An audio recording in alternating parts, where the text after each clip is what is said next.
भारतीय ज्ञान परंपरा, भाषा, साहित्य और संस्कृति विषय पर आधारित राष्ट्रीय संगोष्ठी का आयोजन श्री संत सावथा माली ग्रामीण महाविद्यालय फुलंब्री में तिथि 16 एवं 17 जनवरी 2026 को किया गया।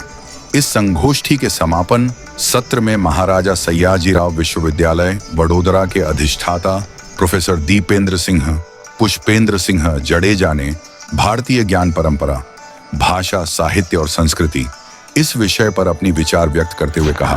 तो ज्ञान का स्वरूप है कि जब तक हमारे पास ऐसे विश्वविद्यालय थे जिसमें अनुसंधान होता था, विदेशों से आदान प्रदान होता था, इतने समृद्ध पुस्तकालय थे, ये ज्ञान परंपरा, भाषा और साहित्य के क्षेत्र में हमारे पास थी, तब तक ये देश सोने की चिड़िया रहा था।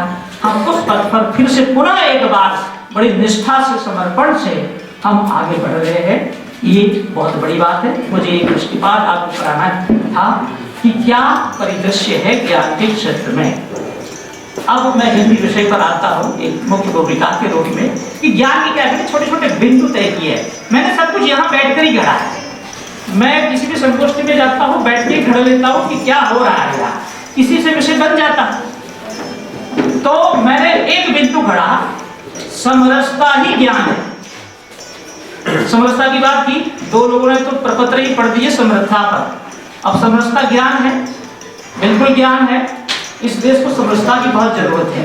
आज भी सबसे ज्यादा विषय यही समाज के पास हम ले जा रहे हैं। ये आज की भी आवश्यकता है, ये पहले भी था, बहुत पहले भी था, और आने वाले भविष्य में इस देश को इसकी सबसे ज्यादा जरूरत पड़ने वाली है। समरसता का मुद्दा है, याद रखिए। ये भारतीय ज्ञान परंपरा में जो संस्कृति विषय है, संस्कृति में जब तक समरसता नहीं होती तब तक समरसता नहीं तो कुछ नहीं। अब मैं इस बात को आपको विभिन्न उदाहरणों के माध्यम से समझाता हूँ। हिंदी साहित्य में भी क्या है, मेरा दृष्टिकोण क्या है। आपने देखा होगा कि एक ज्ञान की प्रतियोगिता टीवी पर आती है, बहुत ही प्रसिद्ध ख्याति प्राप्त, वो है केबीसी, कौन बनेगा करोड़पति। आप सब लोगों ने देखा होगा, देखते होंगे। अब ज्ञान का ही शो है वो, वैसे देखा जाए तो ज्ञान का ही शो है। वर्तमान में ज्ञान की परिभाषा के अंदर सम्मिलित कर सकते हैं। अब वो एक कोई छोटा मोटा शो नहीं है। मुझे लगता है कि पिछले 25 बड़ा सफलता उसको मिली है।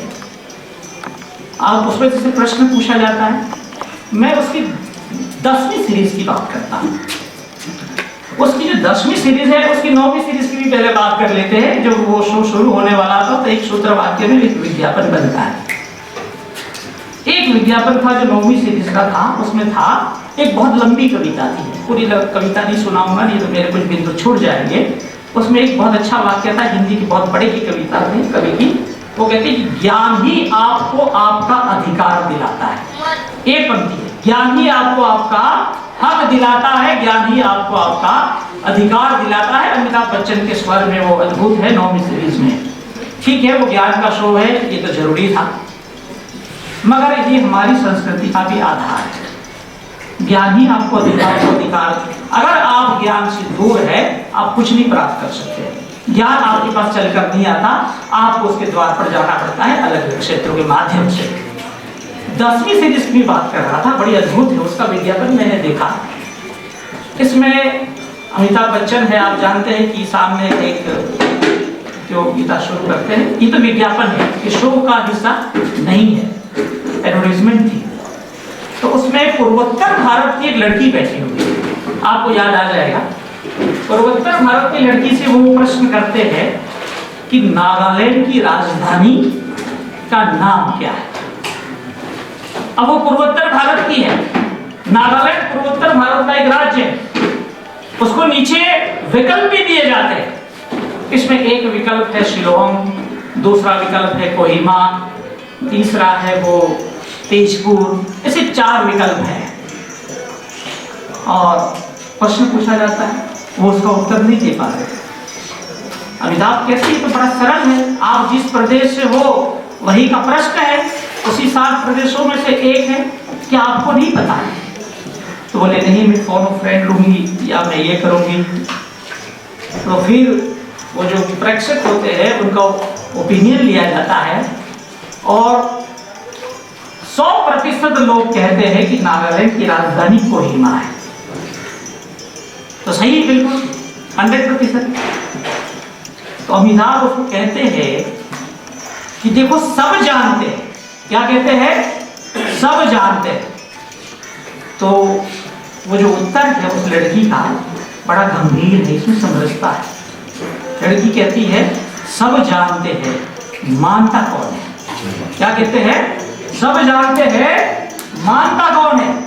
तो ये इस देश में पूर्वोत्तर भारत को इस देश की संस्कृति से अलग रखने का जो षड्यंत्र हमने रचा आज वर्षों तक, वो व्यथा उस ज्ञान के कोष में एक विज्ञापन के माध्यम से आई है।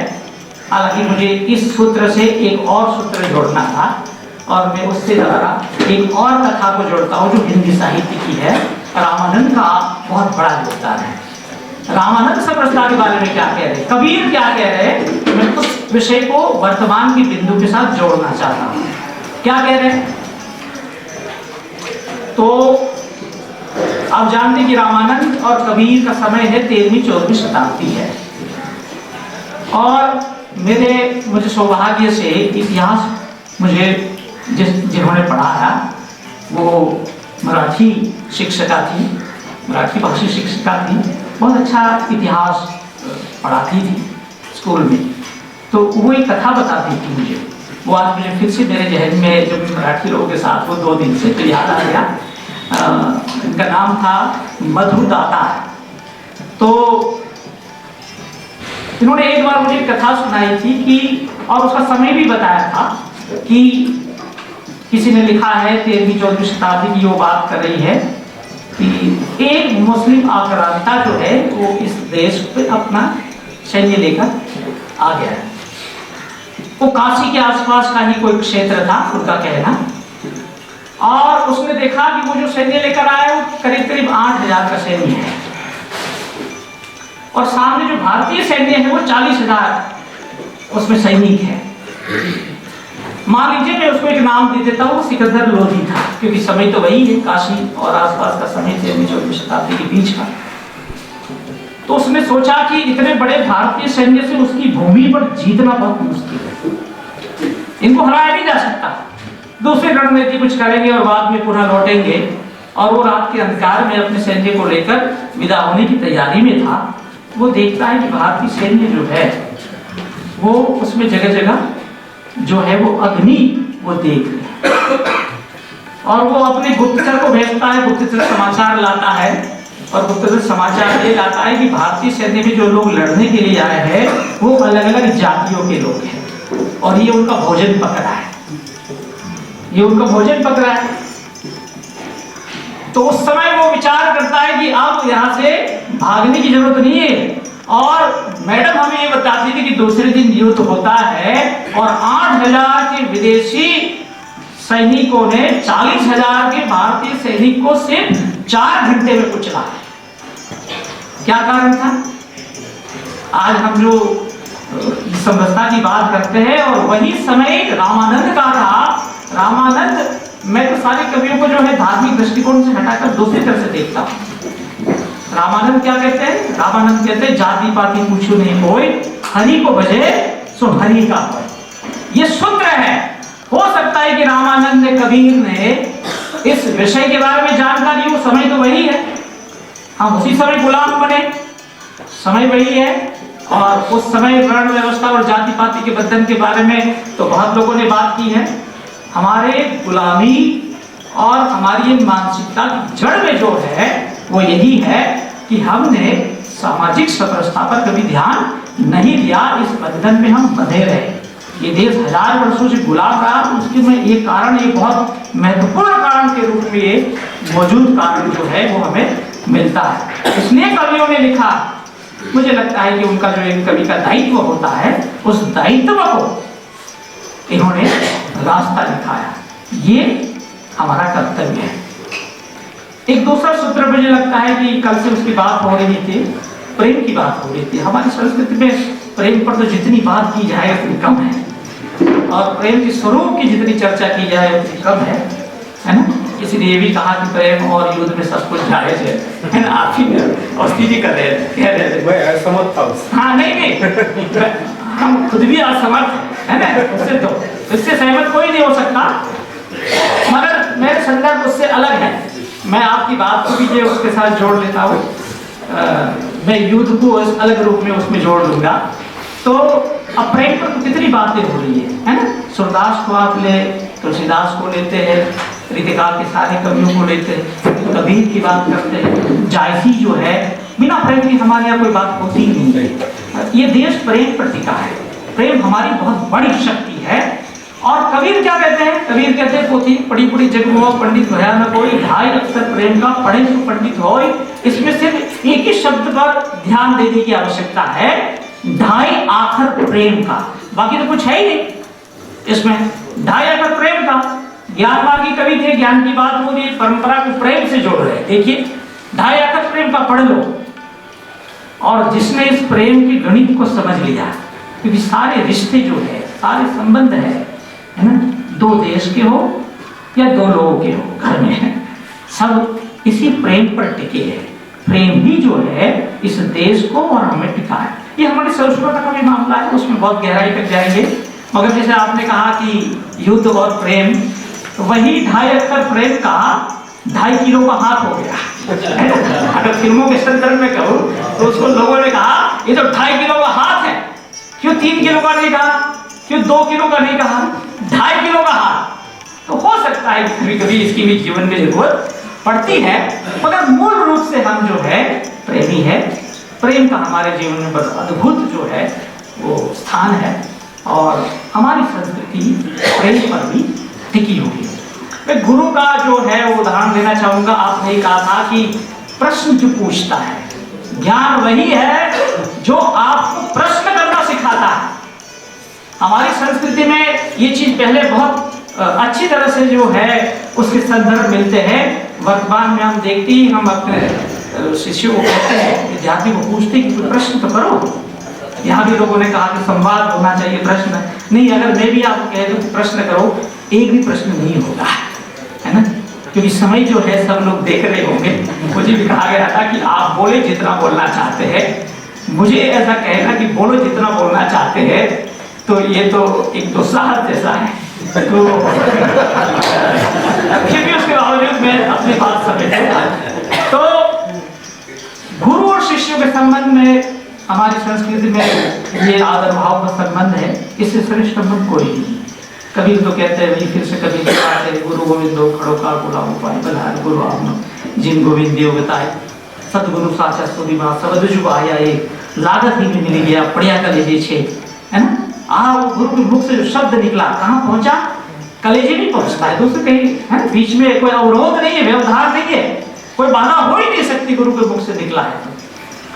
अगर मूल चीज है, मैं गोरखनाथ पर आपको ले जाना चाहता हूँ। गोरखनाथ के गुरु जो है मच्छिंद्रनाथ थे, और बड़ी उत्तम नाथों की परंपरा में थे, आद्य स्थापक थे।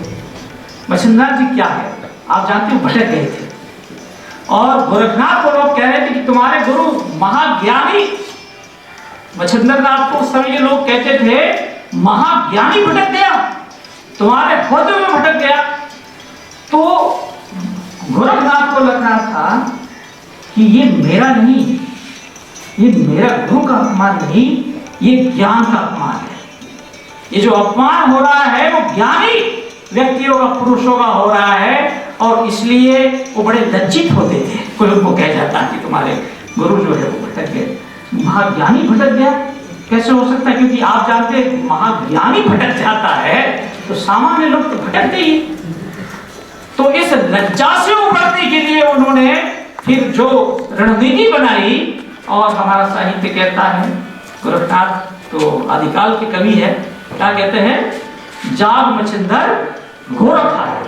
वो जाग मच्छिंदर गोरख आया, उसमें पूरा ज्ञान है कि समय जरूरत पड़ने पर गुरु को भी जगाने की जरूरत पड़ती है। शिष्य में यह शक्ति होनी चाहिए कि वो गुरु को भी जगाए। मगर हमारे वो परंपरा में ये इतनी गुरु गुरु होते हैं, इनको प्रणाम किया जाता है, ऐसा कुछ नहीं है। गुरु को जगाने की जरूरत पड़ती है, तो गुरु को जगाया जा सकता है।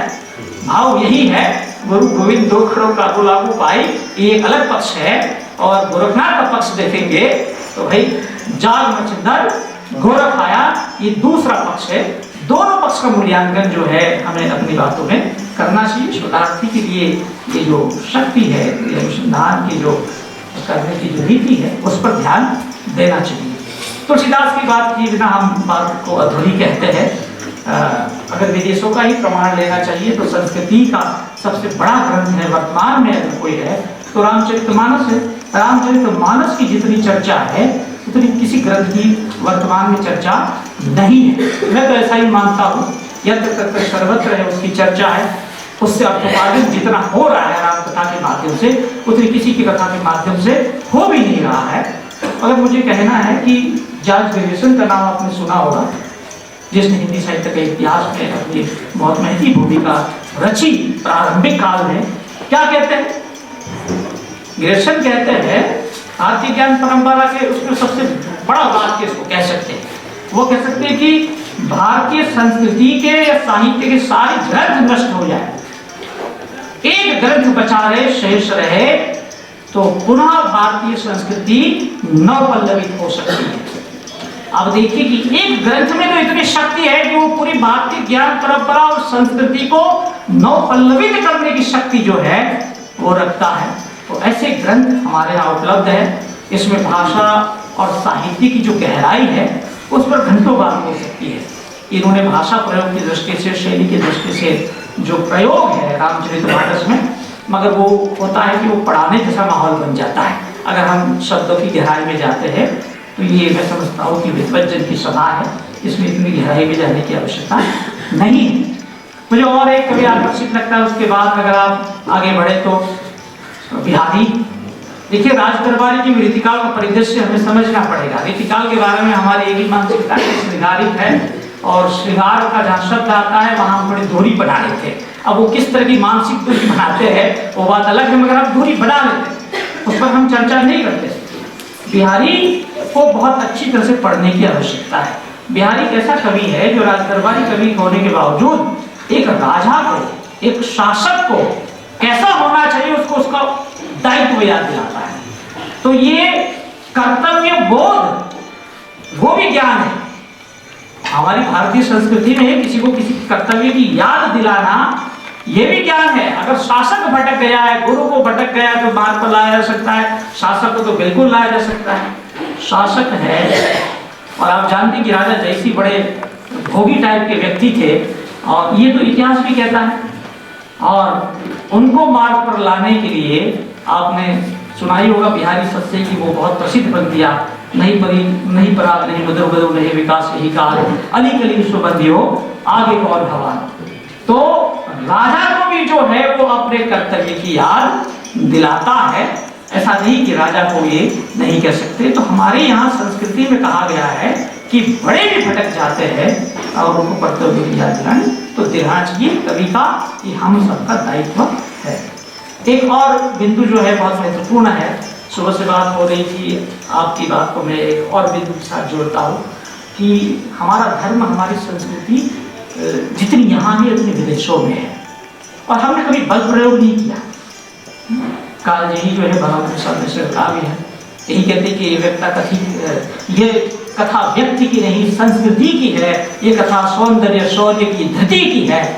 और वो आगे कहते हैं कि हम कभी नहीं लेकर गए सैन्य और शस्त्र, हमने कभी नहीं माना किसी दीनों को करे अनाथ, हमने शस्त्र सेना लेकर नहीं गए, हमने किसी को अनाथ नहीं बनाया, हमने कभी बल प्रयोग नहीं किया।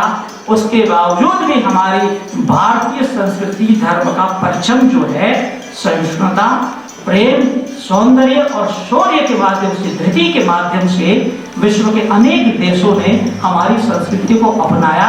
और याद रखना ये है, महत्वपूर्ण ये है, इसके पूर्व उनकी अपनी समृद्ध संस्कृति की परंपरा थी। ऐसा नहीं कि वो संस्कृति विहीन थे, उसके बावजूद उन्होंने भारतीय संस्कृति और धर्म को अपनाया। ये बहुत बड़ी उपलब्धि है कि जिस देश की अपनी विरासत थी संस्कृति की, उस देश ने भी हमारी संस्कृति को बिना बल प्रयोग अपनाया। फिर से मैं प्रेम पर आता हूँ कि प्रेम से जो काम हो सकता है वो काम कोई और चीज़ नहीं कर सकती है।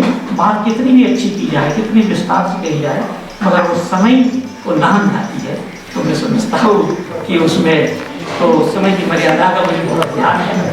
मुझे कहा गया था कि आप अपनी बात 30 मिनट में रखिए, 1 मिनट बाकी है, ठीक है, और मैं पूरा करूँगा। समय का पाबंद मैं भी हूँ। तो मुझे महाराष्ट्र के, क्योंकि मैं महाराजा सैजा यूनिवर्सिटी वडोदरा से आया हूँ, जिस मेराओं के साथ हमारे विश्वविद्यालय का संबंध है, तो मैं समझता हूँ कि इनसे बड़ा कोई शासक तो मैंने इस देश में देखा ही नहीं, ठीक है। उनकी जो दूरदृष्टि रही, कल हम बाबा भान से भी मिले, सर के साथ भी जो है अभी सत्संग हुआ 5-10 मिनट का, उसमें वही है कि एक शासक जो है वो कितना कुछ कर सकता है, तो किसी भी पद पर हो। वर्तमान में भी ऐसे लोग हमारे देश में मौजूद हैं। मुझे इस विश्वविद्यालय ने, इस विश्वविद्यालय के पदाधिकारियों ने यहाँ बुलाया, आमंत्रित किया, आप लोगों ने बड़े धैर्य से सुना। मैं आप सब के प्रति धन्यवाद प्रस्तुत करता हूँ।